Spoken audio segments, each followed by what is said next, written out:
I'm on my biggest run ever.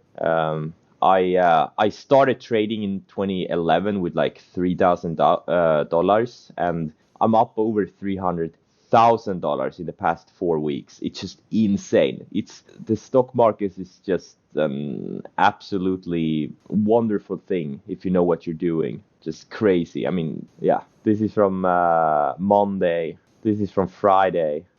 It's insane. Like, these are not normal. Like, I've been making 20, 30, 40. Yesterday, if I can cover, yesterday was a $70,000 day. If you count the $50,000 in AMNY in after hours. Just insane. This is not normal for me. Like, it's just insane. Insane. You have to milk it while it lasts. Really have to milk it while it lasts. And then when the market gets slower, you have to take a step back.